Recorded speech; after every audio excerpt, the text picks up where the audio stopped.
Some of the topics discussed on Blackbird and Advocacy Podcast are difficult to hear. Listener discretion is advised. Welcome to episode 5 of Blackbird and Advocacy Podcast. I am your host, Sarah, and with me is my co-host, Dan. What up, y'all? April is Sexual Assault Awareness Month, so the remainder of our episodes for the month will provide information and cases about this topic. The case we're going to discuss today makes me incredibly angry, and to me, what happened to the perpetrator perpetuates rape culture. I have written numerous papers and assignments about this topic and this case, so I'm extremely passionate about it and the outcome of the case. This episode, we're going to discuss campus sexual assault and the Emily Doe Brock-Turner case. Sexual assault on college campuses is extremely common. According to the Rape, Abuse, and Incest National Network, among undergraduate students, 23.1% of females and 5.4% of males experience rape or sexual assault through physical force, violence, or incapacitation. Around 1 a.m., January 18th, 2015, two graduate students, Peter Lars Jonsson and Carl-Fredrik Arndt, were riding their bicycles by the Kappa Alpha fraternity house on the Stanford University campus when they spotted something they found to be unusual. They saw a man assaulting a woman behind a dumpster. Jonsson confronted the perpetrator, asking, "What the fuck are you doing? She's unconscious." This startled the perpetrator and he fled. While Jonsson chased him down, Arndt went to determine if the woman was breathing. As Jonsson approached the perpetrator, he realized he was smiling. And the perpetrator later testified he was smiling and laughing because he found the entire situation to be ridiculous. Jonsson and Arndt held the perpetrator until the police arrived on scene, preceding his arrest. So, right there, I want to stop and just talk about, bystander prevention and all of that stuff, because a lot of this stuff on college campuses, people witness and don't really do much about because they assume, oh, they're just drunk, college kids. Like, let them do what they're going to do. Thankfully, these two had the wherewithal to be like, no, that situation seems a little strange. Yeah, let's see what's going on. Yeah, I commend them, absolutely. Absolutely. Now, I think they're Swedish or something, so I don't know if maybe it's right. I don't know if it's a cultural thing. It's a warrior culture thing. Yeah, exactly. So maybe they just thought to themselves, in our culture, we step in. Right. Because here in America, we don't see that happening very often. No. We just kind of let things go. I don't want to get involved because what if it's a mistake? What if what I'm seeing is actually not what I'm thinking it is? And then I'm going to feel like a fool or, to be honest, I'd rather feel like a fool and prevent something that I thought was something detrimental than allow something to go on because I'm afraid to step in. You know what I mean? I mean, there have been times that I can recall, nothing anywhere near that serious, right. But there have been times that I can recall thinking, maybe I should have stopped and seen if that person was okay. Yeah. Seen if they needed help, but I was busy. I was on my way to work or whatever. I was picking up dinner and I was hungry and I really just wanted to go home. And maybe I could have just stopped and said, "Hey man, are you okay?" And he would be like, "Yeah, I'm fine." "Oh, okay, great. I'll go on my way." Yeah. But I didn't because, we have such busy lives these days, and like you said, it's not part of our culture. It's part of our culture to let things lie. Mm-hmm. Because we don't want to step out of line. So I think everyone has experienced a moment, again, nothing that serious, but a moment like that where you can maybe reflect on it and think, I probably could have taken 2 seconds, even if there's a 1% chance that I could have prevented something that turned into a big deal. It's maybe worth spending the 2 seconds to take that 1% chance. Absolutely. I mean, I don't know if you remember the night we were coming home from dinner. We had just gone to dinner with your parents, and we were driving home, and we were going through the back streets like we normally do. I mean, it was a restaurant that was right by where we live, and there was a car swerving down the road, and we weren't sure if he was drunk, if he was having a medical emergency, if he just was a bad driver, Right. whatever the case may be. But he passed us, and you could see that he was starting to kind of slump over. So, we stopped and immediately called the police and let them know his location and the make and model of the vehicle. Unfortunately, we lost him in the neighborhood, so I don't know what came of that, obviously. But, we saw something strange, and we called, and, it was up to the police at that point. Yeah, and I mean, it was an active thought process, too. The possibility could have been, hey, we're tired, let's just go home. Right. It wasn't like we just snapped into action. We actually had to think about it and say, should we do something about this? Yeah. And you were the one who was like, yeah, I'm calling cops. Yeah. So, yeah, for these two guys, they just snapped into action. And like you said, maybe that's part of their culture, or maybe they're just great guys, I don't know. But they immediately knew what they had to do. And what's great about that particular incident, too, is that I don't know if they were on some kind of sporting team, if they were best friends or whatever, but they had such great teamwork that the one guy immediately knew to go chase him down, and the other guy immediately knew to go check on the girl. Yes. Like, that's awesome. Those are the kind of guys I want on my team for anything. Right. Exactly. They, like you said, snapped into action. They were just kind of like, all right, we got to do this thing. This situation seems weird, and we're just going to step it up. Yeah. We're going to do what we can here. So the survivor of the assault, who was named Emily Doe at this stage in the case due to the nature of the allegations, was rushed to the hospital to receive a SANE exam. We talked about what this exam is in the Darren Sharper episode, but just to quickly touch on that, it's a rape examination performed by a trained nurse, a sexual assault nurse examiner. The survivor is swabbed basically all over the body with little Q-tip looking things to obtain possible DNA from the body. This is literally from like head to toe. Photos are also taken, and a toxicological exam is also possibly performed. This is all sent off to the crime lab with the police to be processed into evidence. So Emily Doe gets rushed to the hospital unconscious. She wakes up in the hospital around 4:15 a.m. So now her assault was around 1 a.m., and she wakes up 3 hours later in the hospital. She wakes up with twigs and brush in her hair, wearing completely different clothes. She also saw dried blood on the backs of her hands, and the nurse testified at trial that she had abrasions and significant trauma and penetrating trauma, which means it's evidence of vaginal trauma. Okay. She had no idea why she was in the hospital, and she assumed she got really drunk at the party she attended on the Stanford campus and went to the hospital because she passed out and was a nuisance. She literally thought, oh no, like, what did I do? Right, like, did they have to throw me out of this place and I stumbled down a hill and passed out or whatever? No one for quite a while at the hospital informed her of why she was actually there. They kept alluding to her having been assaulted, but she assumed it wasn't true and that they were just following protocol. At one point, she went to the bathroom and went to pull her underwear down and realized she was not wearing any. She rubbed her thighs in the motion of pulling down underwear, but there was nothing there. She was completely confused. She was later informed by the police who interviewed her that there may have been a sexual assault that took place where she was the possible victim. She was shocked. She said she did not remember being alone with any man and that she definitely did not consent to having any sexual activity. I can't even imagine this situation of going to a party, waking up hours later in a hospital with none of your friends or family around. Right. A police officer is there, a sexual assault nurse examiner is there. They're telling you that you may possibly have been a victim of sexual assault, that they have to go through all of these things, give you a rape exam, and you're kind of just like, wait, what? What are you talking about? No, that didn't happen. Exactly. I don't remember it.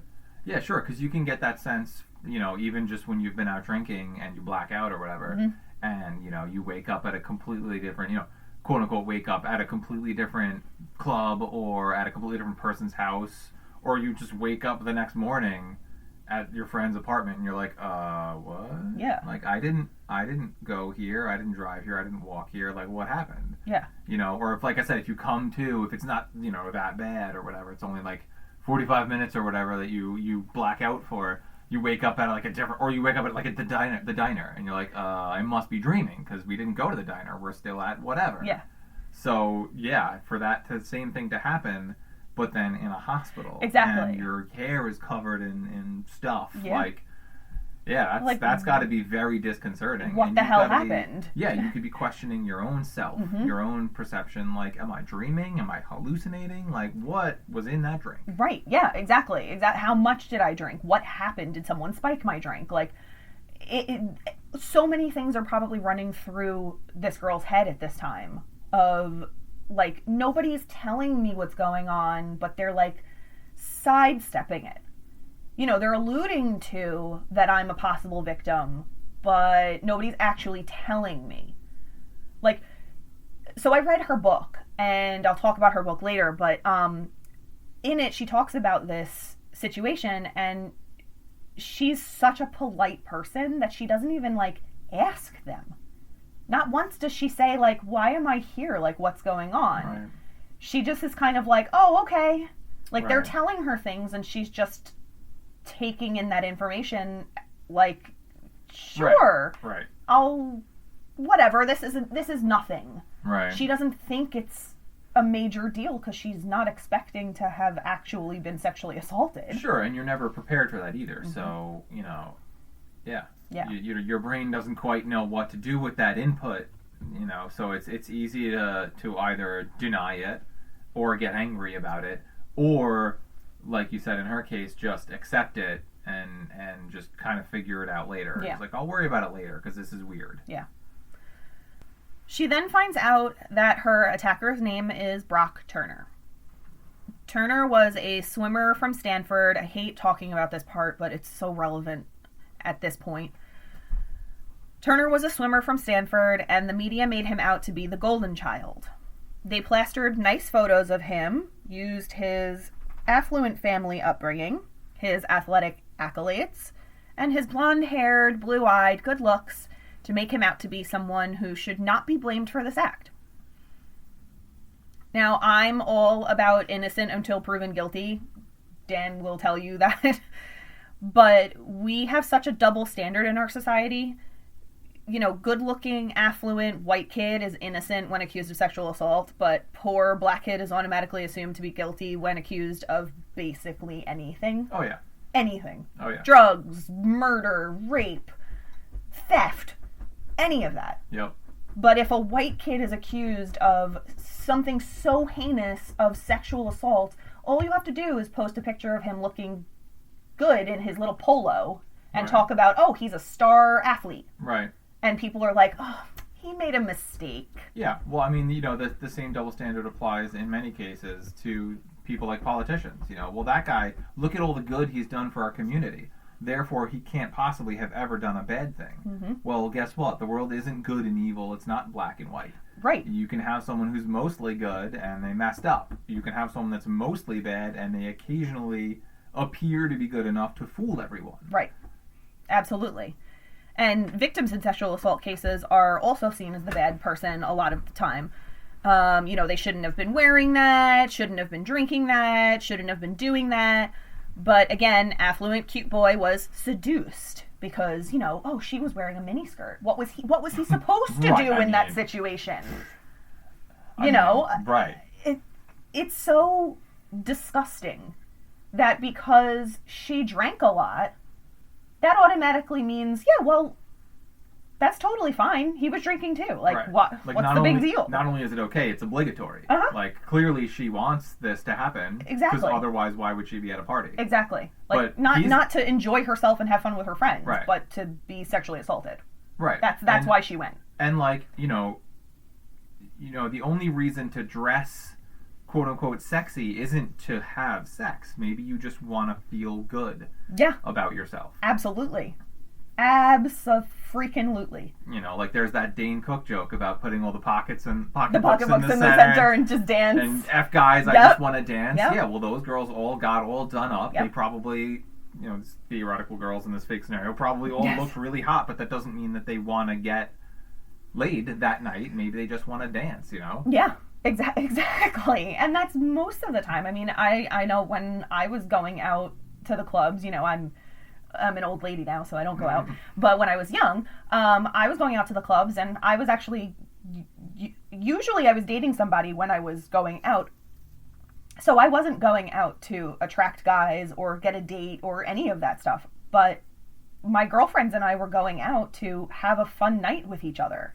And most of the time, if a guy came over to dance with us, we would all and I know a lot of girls do it, we would all kind of surround each other and kind of dance the guy away. Because we're not here for you. We didn't dress up for you. We did this for ourselves.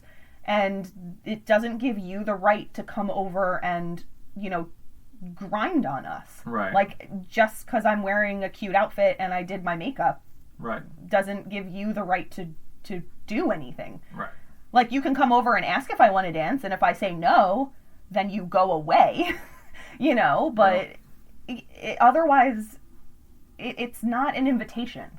Yeah. It's funny because in a lot of ways we really have come very far as a society in terms of equality and acceptance and tolerance and whatnot.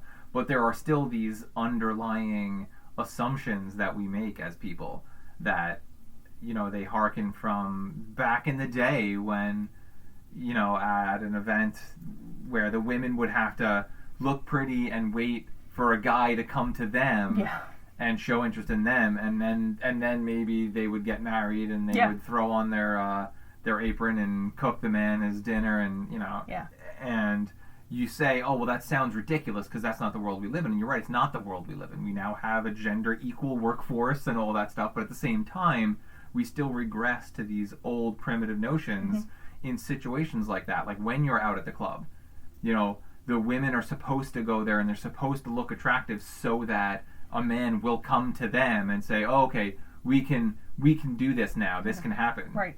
And that's not at all what's happening now. Right. Exactly. Right. Women aren't doing that anymore. They're going out for themselves. Right. Not for men. And of course, some of them are. Some of them are going out to pick up guys. And that's totally fine. But not everybody. And that shouldn't be the assumption. Right. And that's exactly my point, is that's just the assumption. Exactly. So what actually happened that night? Emily Doe and her sister and some friends decided to go to a party at Stanford University. Emily was not a student there, but figured she would have a fun night out with friends and be the old person at the party. She joked about that in her book as well, because she was much older than everybody else who was going to be there, so she kind of joked oh yeah, I'll be there, I'll embarrass my sister, I'll be that old girl, whatever, it's been a while since my party days, so she figured, why not? I'll go out and have a good time with my sister. Brock Turner also attended this party, and according to Emily's sister's testimony at trial, Turner attempted to kiss her, the sister, on 2 separate occasions that night. He approached her, tried to kiss her, she pushed him away, and later that night he approached her again and tried to do the same thing. Right. Already he's showing a pattern of advancing on women who were denying him. Literally, they're no, I don't want you to do that. And he's just I'm going to do it again. Right. And that's another thing that we haven't gotten past as a society, is the idea that oh, she's playing hard to get. Yes. People don't do that anymore. We don't live in that society where everyone has the rules of etiquette anymore. We're in a very modern, very open society where if someone says they do or do not want something, they do or do not want that thing. Correct. Yeah. And playing hard to get is so arbitrary now, because who's actually doing that? Right. Who's actually going out and acts like the tease, right, so-called, Nobody is going, again, out to a party and is oh, I'm waiting for the guy to come over to me so that I can be no, I don't want you. Right. And then, wait for him to come back. No, I don't. Women are not doing that anymore. Women are not. Women now are very strong and assertive themselves. So, to be honest with you, a lot of women are just going to go up to the guy that they're attracted to and not wait for them. Exactly. I would imagine that, back in whatever, the 70s, let's say, if you're at some school dance or something, the girls may legitimately have been interested in a guy, but they just simply were not allowed to go up to them. Yeah. So they had to wait for him to come to them. And there's an attitude that dates all the way back to like the prehistory of humans, where the stronger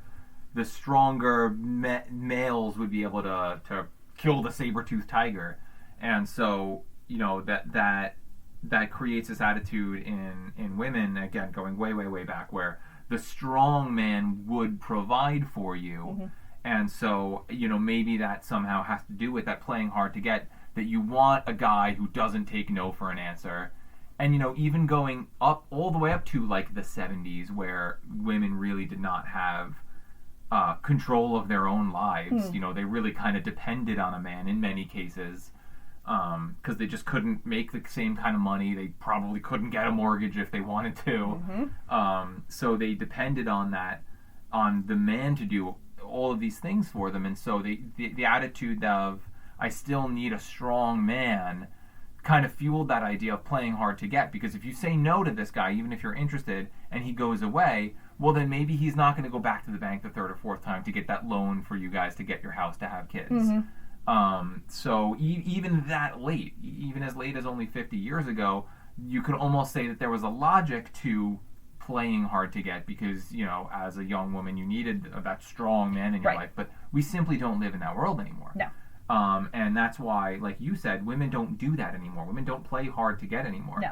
And it's not even a question of women going from playing hard to get to like being quote unquote aggressive or being easy to get. They're just now equal, where there's a person, whether you're a male or a female, who likes a person, whether that person is a male or a female, and you've decided to engage that person. Absolutely. So, whether it's the man going to the woman and saying, hey, do you want to dance? Or the woman going to the man and saying, hey, do you want to dance? Exactly. It's progress towards equality, not an imbalance. It's not women, taking the initiative. It's women taking equal initiative. Exactly. The thing that we as men have enjoyed forever. Exactly. And I'm not trying to go on some like feminist tirade here. I'm just going on an equality tirade here. Yeah. These things are not about balancing rights in one direction or the other. They're about balancing rights, period. Period. Yes. Right. Full stop. Yeah. That's it. Equality. At every level. So not only did he try to kiss the sister twice in one night after she denied him, but Emily's sister also testified that she never once saw Turner and Emily interact at all at the party. So keep that in mind. So Emily decided at one point that she was going to go home. She had had enough of the party scene, and she just wanted to go home, go to sleep, call her boyfriend, whatever. This was pretty much the last thing she remembers from that night. Turner told police that he met her outside the frat house and that they left together. But at a separate interview, he told police that he met Emily at the Kappa Alpha house and that they, quote, drank beer together and, quote, walked away from the house holding hands. He then told police that he took off Emily's clothes and fondled her while she rubbed his back. Which I don't really know how that works. How do you take somebody's clothes off while they're rubbing your back? And how do you fondle someone in the front while they're rubbing your back in the back? I'm not really sure how this is all supposed to logistically work in his mind. Yeah, I mean, I don't think so. None of that makes any sense whatsoever. I mean, you'd if you were like literally hugging, then I could like have my arms around your back, rubbing your back, but then you'd be like, well, right, then, pretty difficult for you to take my clothes off as we're doing that. And if you're fondling, like, how are you fondling if you're that close? Some room to fondle. Exactly. A lot of what he says at trial makes no sense whatsoever, and I'll go into a lot of that. It really, like... I'm guessing he wasn't a 4.0 student. I don't know. I mean, he was a swimmer, so it really didn't matter. Yeah. He was a star athlete. Right. Whatever his GPA was, didn't matter. Right. Not really sure, actually, though. But that's a good point. I should have looked that up. So, I'm also inclined to believe that not many people want to be stripped and fondled behind a dumpster. No. That's also something that's crossed my mind reading this case, like, 1,000 times. Like, And even if, just to play devil's advocate for a minute, even if you're one of these a-hole guys who's like, oh, some women like it like that. Well, clearly, this was not one of those cases. No. She was clearly a nice girl. Yeah. She's not... Yeah. She doesn't have, like, deviant tendencies. And she's not asking you, like, hey, let's go behind the dumpster. Like, okay, fine. Like, some people, maybe they do want to. Right. Cool. But, like... But this is not that case. This is not... No. Nothing about this says that. So at this point, Turner claimed he felt nauseous and got up to vomit when two guys yelled at him and tackled him unprovoked. He also denied running from the grad students who found him attacking Emily. But, mind you, he ended up being tackled 75 feet away from where the attack took place. So how are you getting 75 feet away that quickly if you're not running away from somebody? Right. So those guys just were like crab walking after you, and you just casually walked 75 feet before this, Viking got to you? Exactly. No, I'm pretty sure that's not how that works. Exactly. And like the police were there, so it's not even like it's their word against his, where he can say, oh, no, I wasn't 75 feet away. Yeah. I was a couple feet away. I started to walk away when he jumped me. Like, no, you don't get 75 feet away from someone who's chasing you unless you're running. Right. Exactly. So I actually wrote in my notes, did he teleport? Because, seriously, he frustrates me so much. Clearly, if you can fondle someone as they're running your back, then he is not subject to the laws of physics. So, he did teleport. He did. Exactly. Oh my god. His attitude just, irks the crap out of me, and Dan knows that this case just bothers me so much, and I've actually told him that if I get a little too crazy over this, that he's got to settle me down a little bit, because I'm gonna take the mic. This case really just it blows my mind that, first of all, so many people were on his side about this.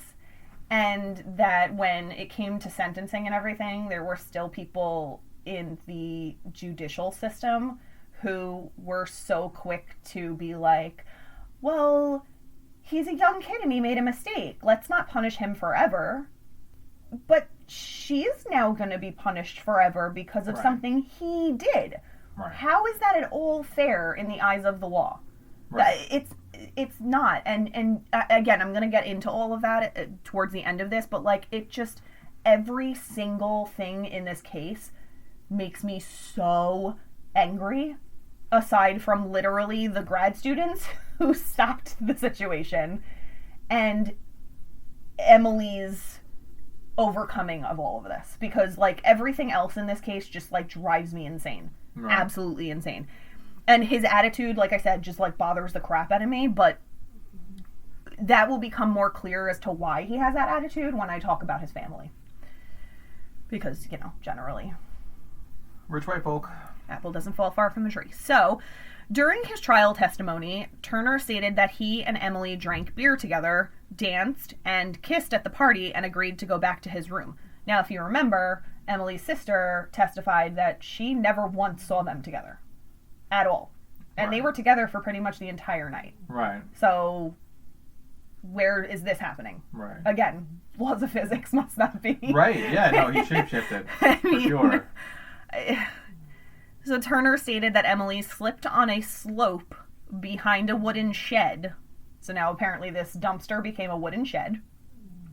And then Turner got down to the ground and started kissing her. As you naturally do. Right. Well, when someone falls, you go to kiss them to make them feel better. Well, right. You got a boo-boo. Yeah. I'm going to kiss you to make them feel better. Yeah, that's definitely what this was. Yeah, just natural response. For sure. He stated he then asked her if she wanted him to finger her, to which she said yes. He stated that he fingered her for a minute as they were kissing. Then they started dry humping. He also testified that he stumbled down an incline where he was confronted by the grad students, saying things like, "You're sick, and do you think that's okay?" Turner testified that he didn't know what they were talking about. So now he's told, 3 different stories about, how all of this happened.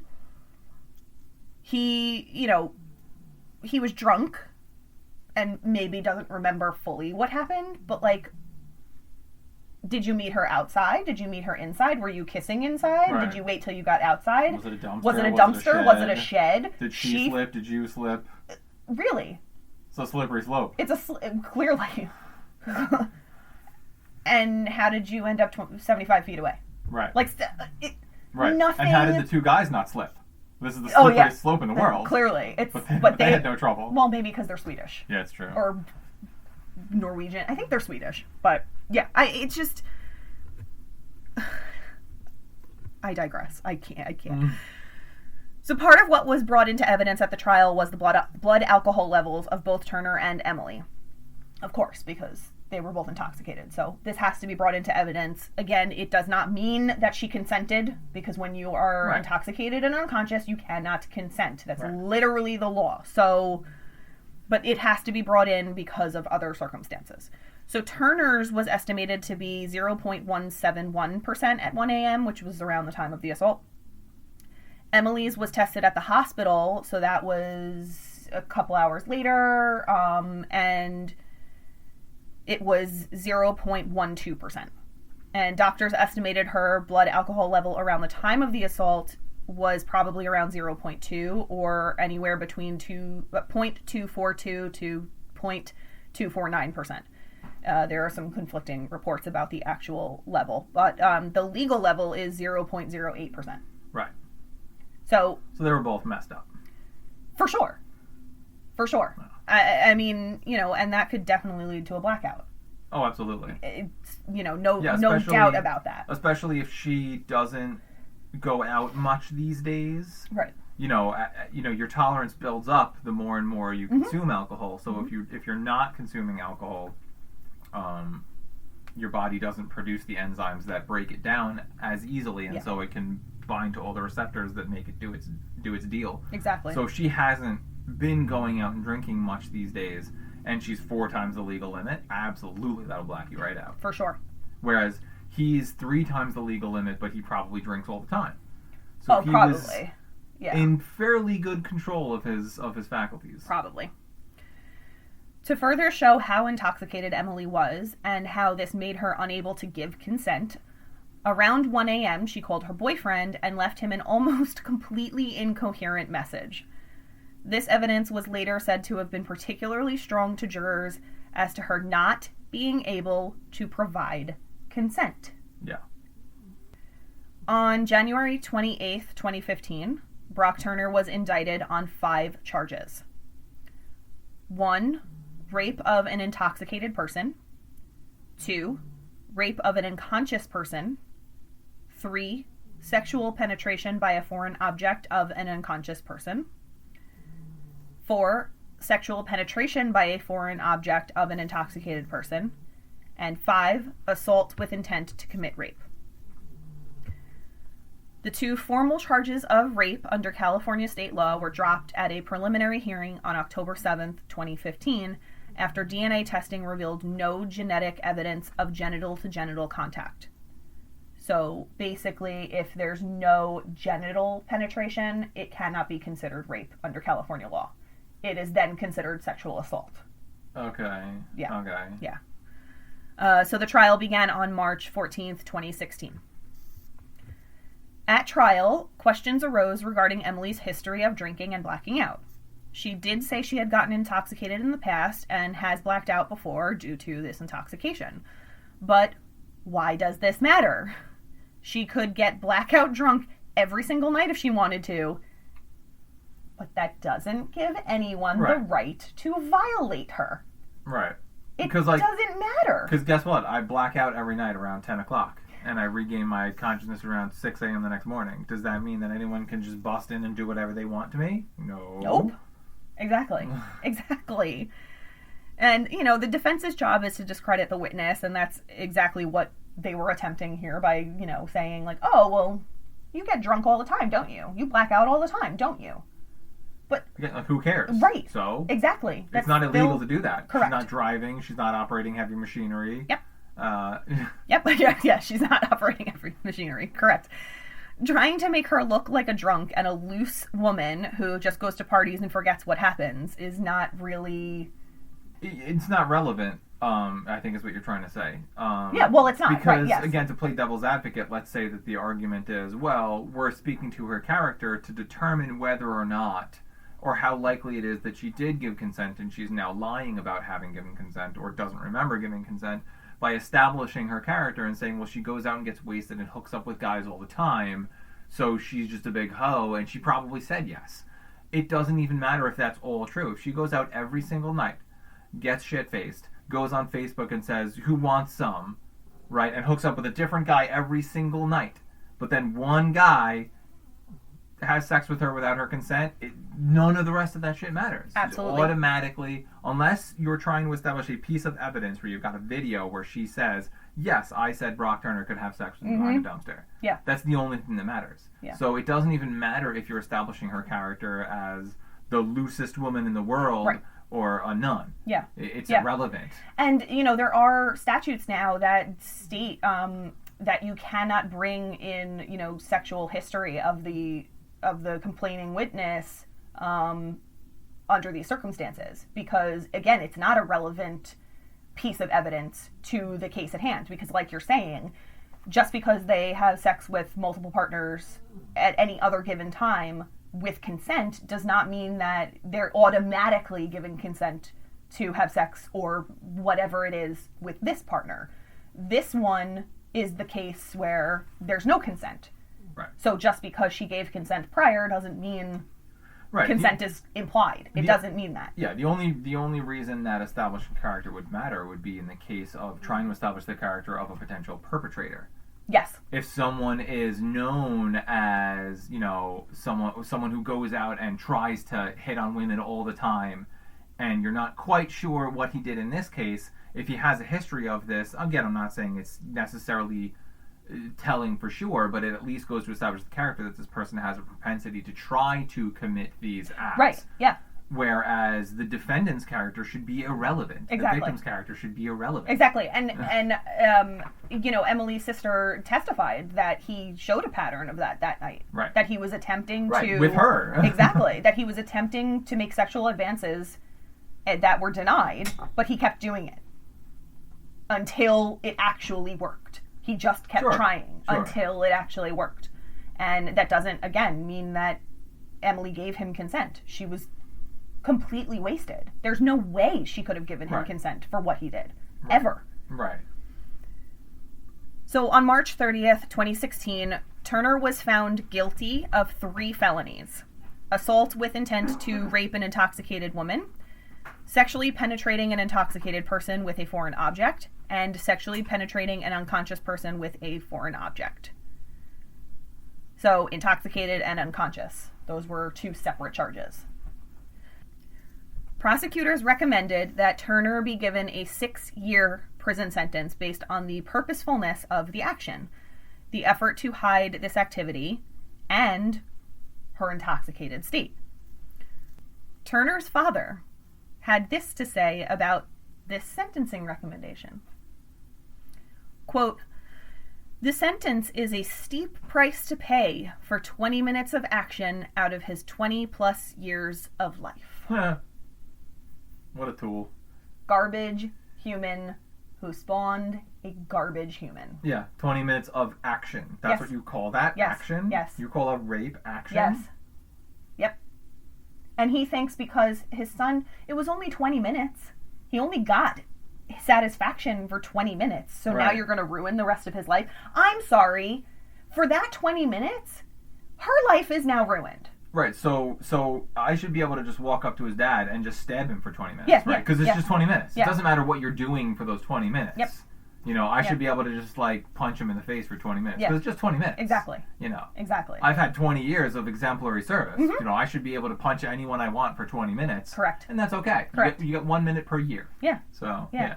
I'm just going to go start punching people in the street and say, hey, Brock Turner's dad said it's cool. Right. According to his dad, it's totally fine to do that. Yeah. Dumbass. Yep. Yeah. So, now we know where Brock gets it from. Yeah.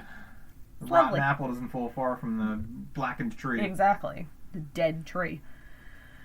On June 2nd, 2016, Judge Aaron Persky sentenced Turner to 6 months in jail Come on. Followed by 3 years of probation and registration for life as a sex offender.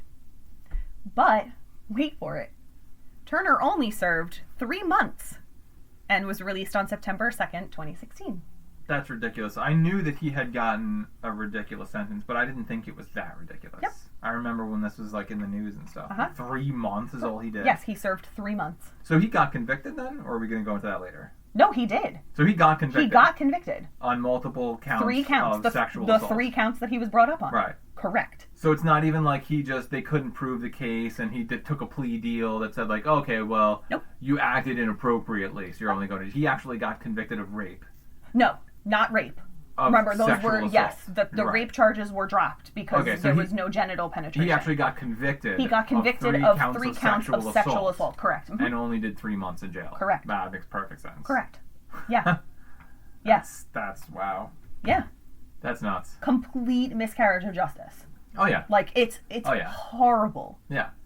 And I can't even imagine what Emily's thought process is. She just went through this entire trial. She was put through being re-victimized when she had to testify. She had to see him. And then she gets the conviction.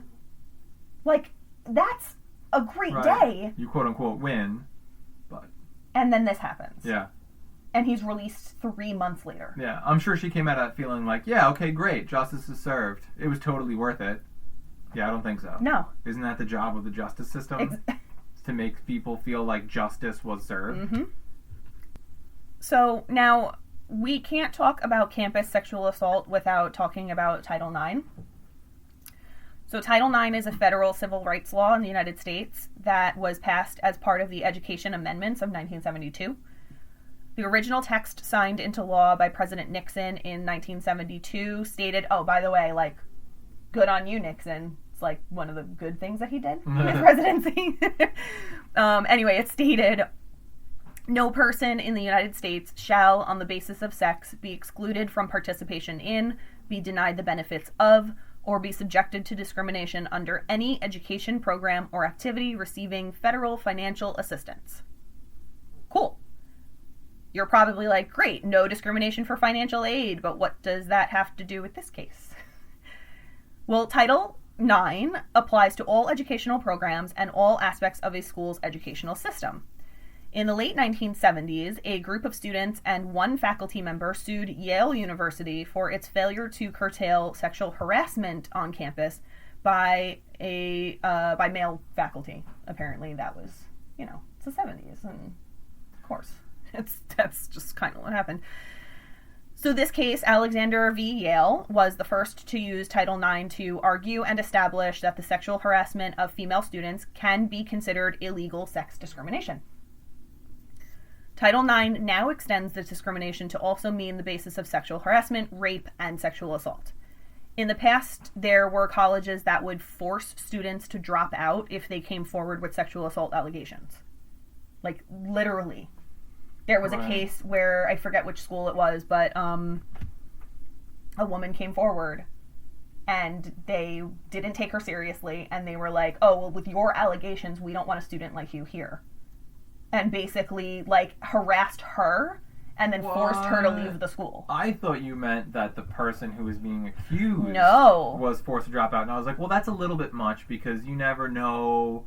And no, the person who's accusing the accusations, how the hell does that make any sense? Exactly. So that's why they extended Title IX to expand across all of that, because that's not fair to a student who has more than likely gone through something very traumatizing. Right. And now you're forcing them to leave their institution because you don't want that on your campus. Right. I mean, this isn't like a person who continually makes accusations that are proven wrong or something like that. Mm-hmm. Then, yeah, you may have a case for saying, like, look, you're disrupting people's education. Mm-hmm. You gotta go. Mm-hmm. But, like, the first time? Yeah. Wow, that is dumb. And so she dropped out. That is dumb. Yeah. They didn't want to help the students, and instead they wanted their campuses to look as though they were squeaky clean, and nothing like that ever happens there. Unfortunately, this just meant more victim blaming and less coming forward with claims.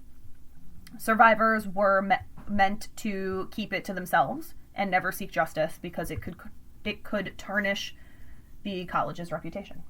Yeah, of course. They can't have that. Right, because they have to get that tuition. Yeah. In 1990, the Jean Clary Disclosure of Campus Security Policy and Campus Crime Statistics Act, I know that was a lot, it's called the Clary Act, was passed. This federal statute required college campuses receiving financial aid to disclose crime statistics and security policies. And I know from all the schools that I've gone to, and I've gone to a lot of colleges, I get this, I think it's the annual notice, but I get an email from all the schools that say, like, we have to send this out every year, and these are our crime statistics, this is what's going on campus, and it's nice to see. I mean, most of the time I don't really read it because a lot of the campuses that I've been to don't have a lot of crime, thankfully, but it's nice to see that they're following through with this. Right. That they're actually trying to be transparent with their students. And it's good to know, it's good to be able to see in the case of, like, the safer colleges, it's nice to look at that and see, like, 0.5%. Yeah. It's nice to see these low numbers. Yes, exactly. Before you may not have thought about it, you may have just said, well, safe is safe. But, well, how safe is it? You look at this report and say, wow, that's pretty darn safe. Yeah. Yeah. I mean, one of the schools that I went to had the actual police department, the police academy, on campus. So I felt super safe when I was at that school. Yeah. And the school I'm at now has, our campus security is actually police, like current police officers in the county. They're not just security officers or retired police. They went through the police academy. Some of them work for the state, some of them work for the county. And they work through the school. Well, good. I mean, we've got enough cops in this county. Oh yeah. So it's nice to know how protected we are on some of these campuses. So it also required that schools provide crime prevention programs to its students and employees. And then in 1994, the Violence Against Women Act, VAWA, was passed, which made violence based on gender a specific crime.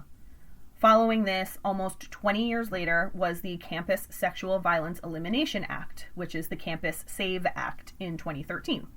This was an amendment to the Clary Act and requires transparency from institutions of higher learning about the extent of sexual violence on campus. So again, they have to let you know what's going on your campus. And I think that's a wonderful thing. Oh yeah, sure. Because campus sexual assault is way too common. Yeah, and absolutely. It happens everywhere. So if you can see the statistics of where you're going to school and actually understand how they take care of that, all the better of a place to be. Yeah, I mean, you have to assume that kind of stuff is happening. It's not I'm not trying to say, like, it's okay, but you have to assume it's going to happen. And anyone who tries to tell me it doesn't happen here is a liar. Yeah. You have a bunch of fit, energetic, young people drinking a lot, and partying and exploring their sexuality for the first time in their lives. It's gonna happen. It's gonna happen. So if you try to tell me it doesn't happen here, I'm gonna tell you you're a liar. I agree. So I also decided to look up Stanford University's policies and procedures regarding Title IX and what happens to the accused. Because on another podcast, Michelle Dauber, who is a Stanford law professor, had said that in the past they would require the accused and the accuser to sit in a room with faculty and try to kind of like mediate the situation. So after an attack, the victim comes forward. Yep. And then they're like, oh, okay, come into a room with a bunch of old white men, probably. Right. And let's hash it out here. That is almost as dumb as that other thing. Which is partly why people were not coming forward. I wouldn't want to sit in the room what right chance do you after. think you have? Exactly. No way. No way.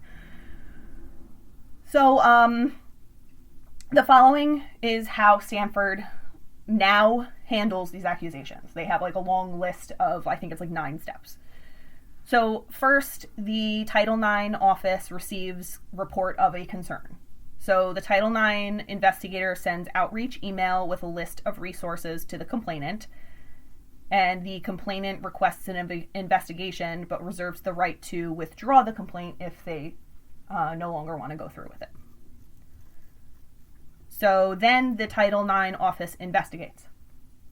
So the Title IX coordinator sends notice of concern to all involved parties. Interim measures determined on a case-by-case basis.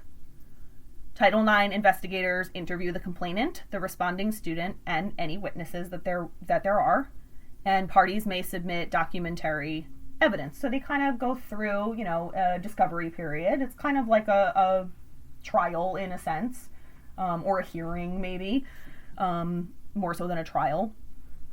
So they're going through discovery at that point. So then Title IX coordinator makes a charging decision. So after they look at all the evidence and they hear from both sides and the witnesses, they come to a conclusion. So they can either put through no charge, a non-hearing resolution, or a charge. So then a charge letter is issued to all involved parties and a hearing file released to the parties. So you actually get information of how all of this happened, what was in the file, what was in this trial, essentially. And then a hearing schedule is set. So then there's evidentiary review. So the evidentiary specialist reviews any objections to contents of the hearing file. So they get sent all of this stuff, and then somebody, you can object to something that was in there. So now this specialist reviews if you have any objections to the evidence that was put forward. And the parties may submit statements in response to the evidence after the hearing file is finalized. And then we move on to the hearing and deliberation. So 3 panelists review the hearing file and meet with parties and any witnesses they wish to hear from. And the panelists deliberate and determine responsibility using preponderance of the evidence standard. So, preponderance of the evidence is civil law standard, not criminal law. Criminal law is beyond a reasonable doubt. Preponderance of the evidence is a lesser standard because lesser charges are coming forward in civil law. So, for the accuser, preponderance of the evidence is better. For the accused, preponderance of the evidence is worse. Right. Because you have a more likely chance of being found to have committed this this offense. After that, there is the outcome and sanctioning period. So this is where the remedies come in. So if responding student is found responsible, both parties may submit a sanction statement to the panel for consideration. And then the hearing panel provides findings and sanctions to the Title IX coordinator to determine appropriate remedies. And then an outcome letter is issued to the parties. So then there is the appeal process, like any normal case. So either party may appeal the outcome letter, and an automatic appeal to provost is expulsion, if expulsion is upheld. And then in ongoing management, the Title IX coordinator monitors the sanctions and administers and adjusts administrative remedies for parties. So they now have this really, really long process, which is essentially what a normal trial is like. But to me, it's like, why are you going to go through this mini trial when they're probably going to be going to real trial? And again, you're now forcing that survivor to just relive all of this over and over and over and over. Right. I understand it because, again, there are people who accuse and it's not founded. But like we said, I think in the last episode, that doesn't happen very often. Right. It's very few and far between that somebody is accusing somebody of doing something that didn't actually happen. Right. So to go through this entire thing, I mean, I understand it because this is the fair thing to do. I get that. But again, people are not going to be coming forward if they know they have to go through this entire process. Right. With random people. Right. You know? And the thing already happened. it's over now, so they may simply say, forget it, I'm going to move on. Mm-hmm. I don't need, not everyone feels like they need justice. Yeah. You know, some people decide, hey, I just want to get on with my life. Yeah. You know? Yeah. Like if somebody randomly keys your car in a parking lot, some people are like, I'm going to spend all day now stalking around this place, and I'm going to come back here every day and look for the person that keyed my car. Mm-hmm. Some people are like, well, this sucks, but I guess I'm just going to have to take it and go get the car fixed, you know? So some people just don't care about getting the justice. So if you make it so difficult for them to get that justice, they may simply decide, screw it, I'm going to move on. Exactly.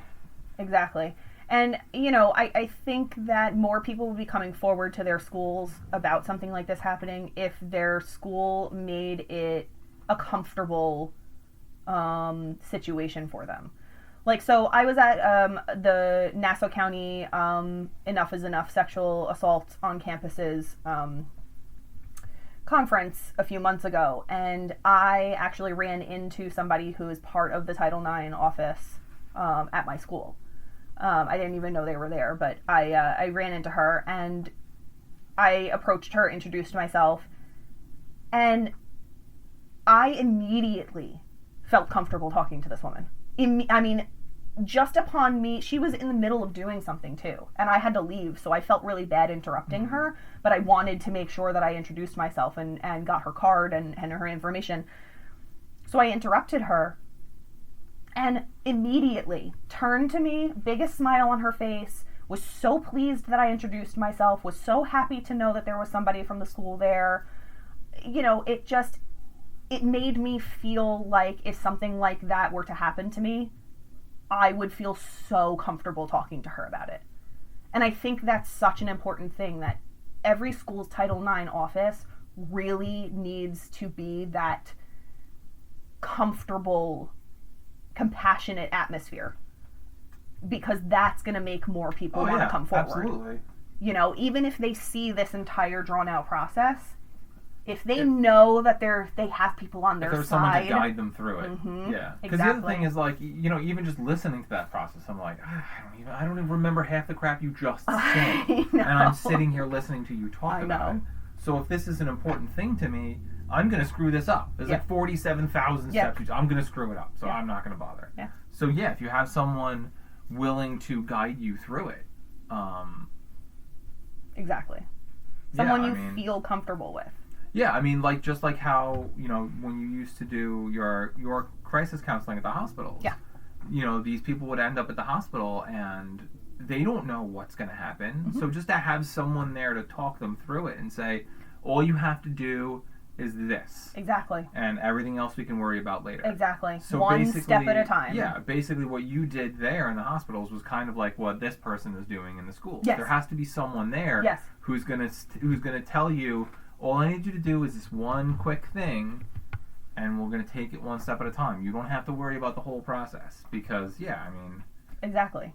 You're absolutely right. It just makes people want to... It'll make people want to come forward more, at 100%.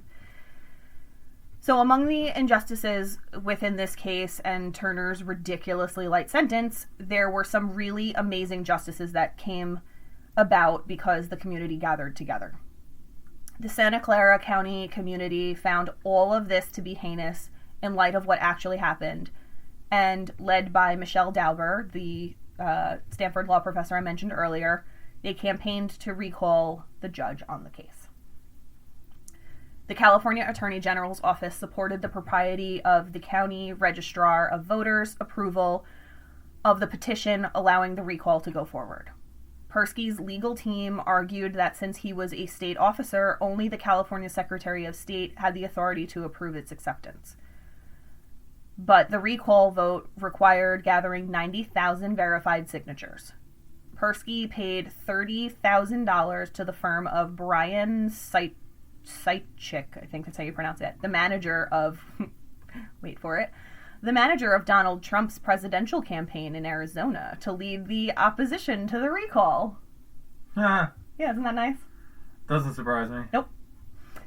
A retired judge living in Santa Cruz heard Persky's request for injunction to prevent the recall election and approved it.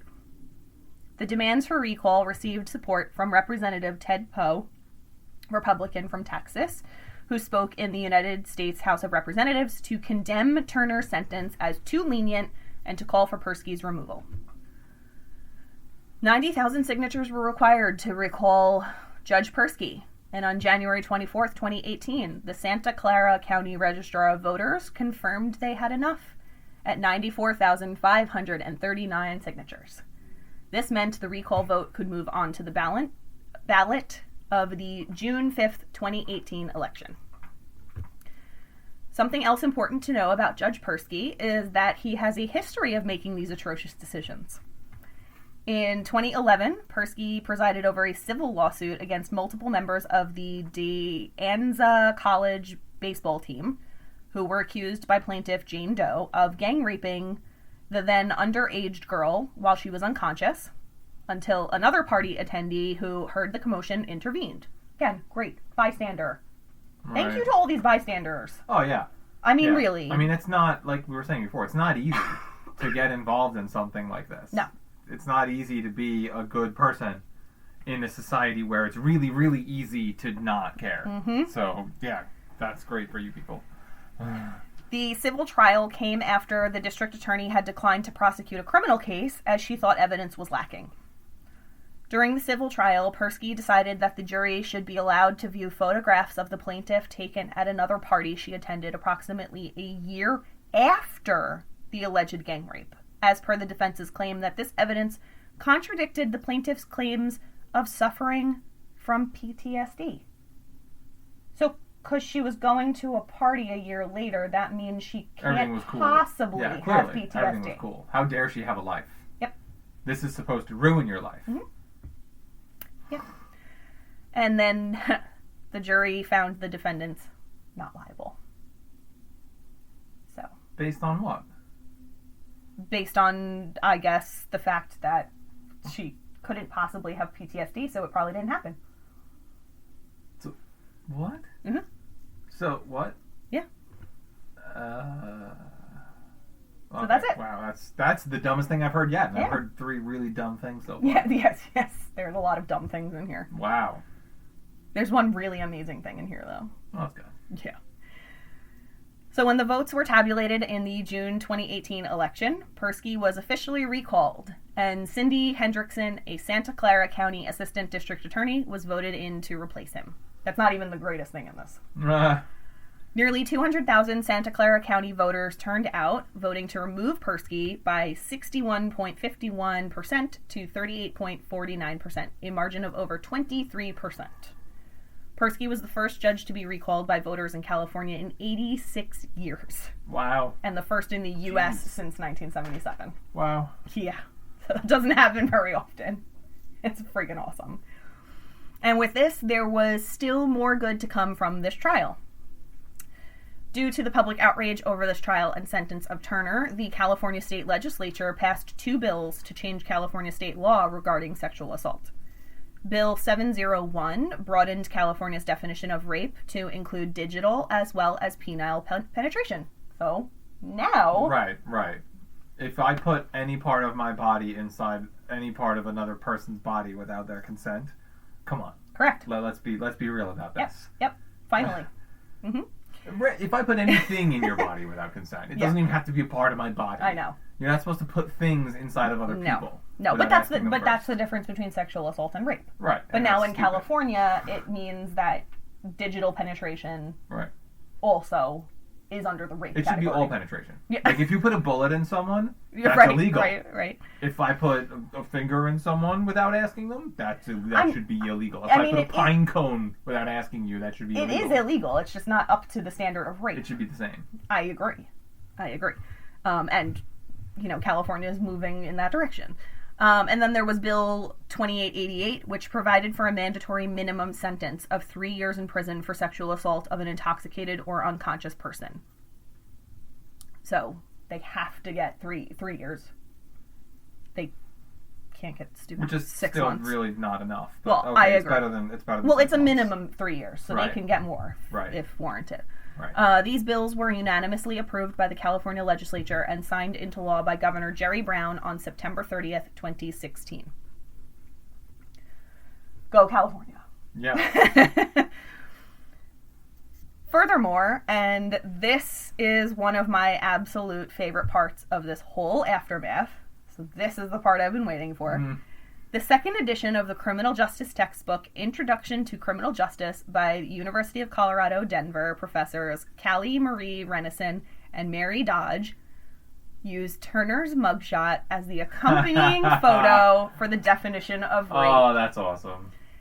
I'll post the image on Instagram, but it's absolutely amazing. It's the 2017 edition, and it's on page 20 if you want to go look it up. Awesome. But yeah, it's awesome. Incredible. Awesome. So he is now literally the poster child for sexual assault. Yes. Good. Yep. Jackass. Right? I mean, like, he disgusts me. Oh my god. Yeah. He angers me so much. I'm not a proponent of violence, but I want to punch him in the face. Like, I really do. Really do. So, anyway,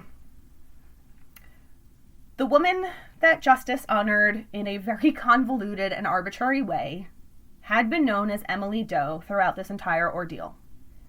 In sexual assault cases, it is rare that the survivor is named due to the backlash he or she could face. That is the unfortunate world we live in. However, Emily Doe revealed her true self in September of 2019.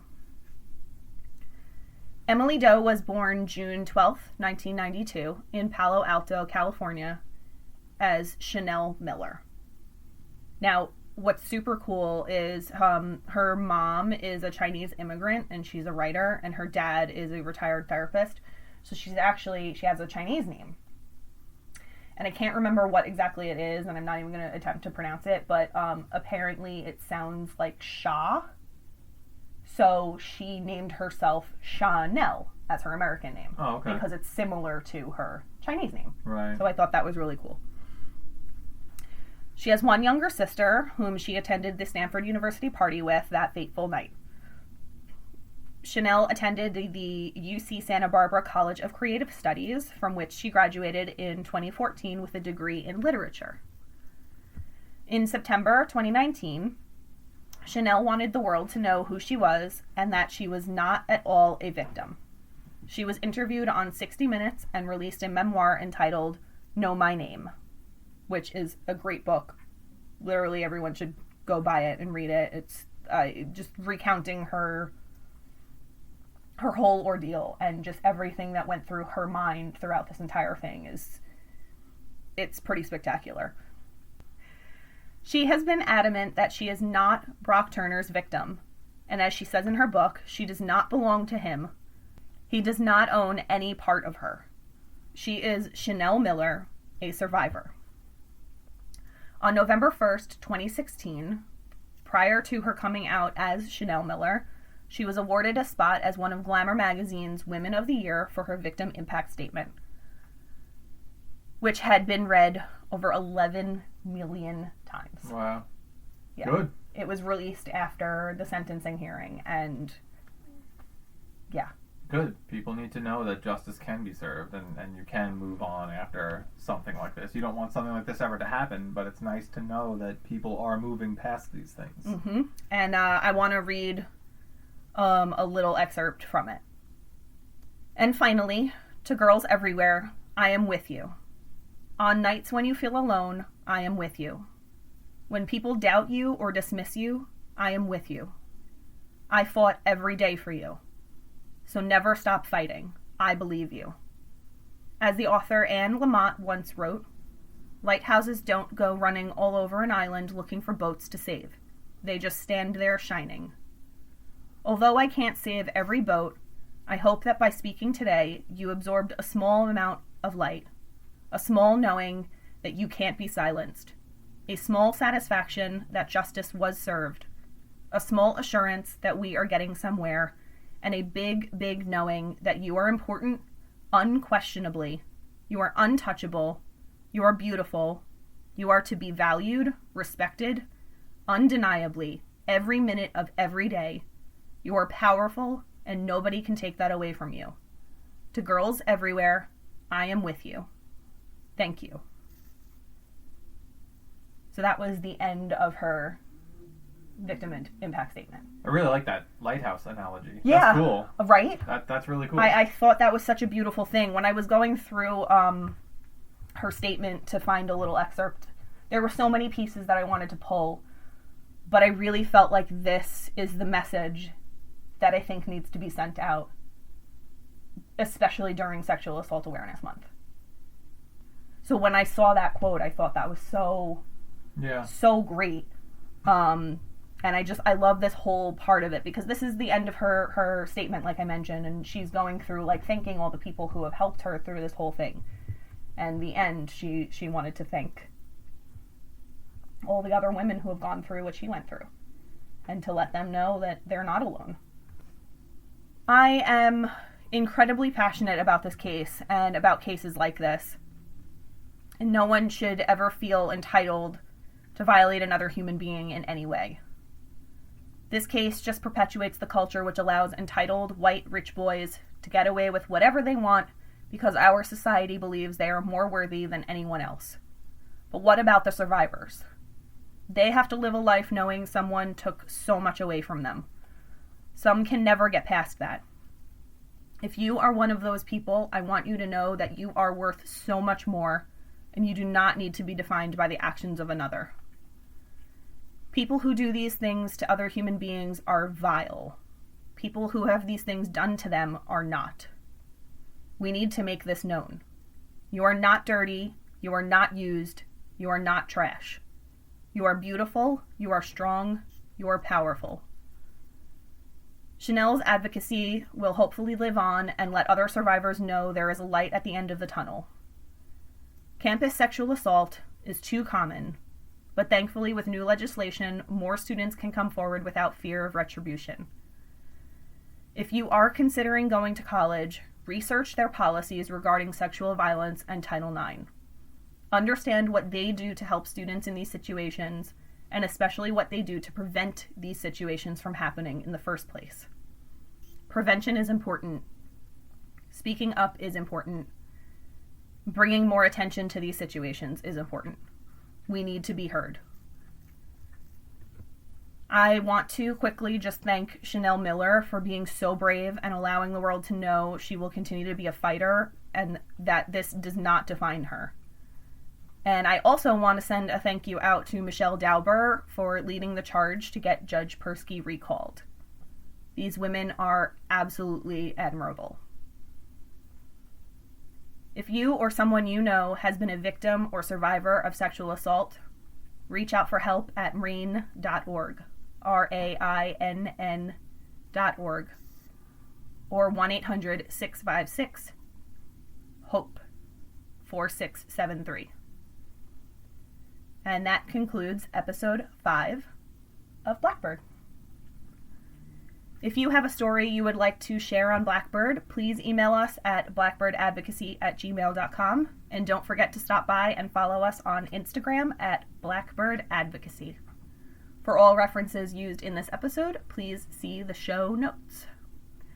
I hope you enjoyed this episode, and I hope you will subscribe to our podcast if you haven't already.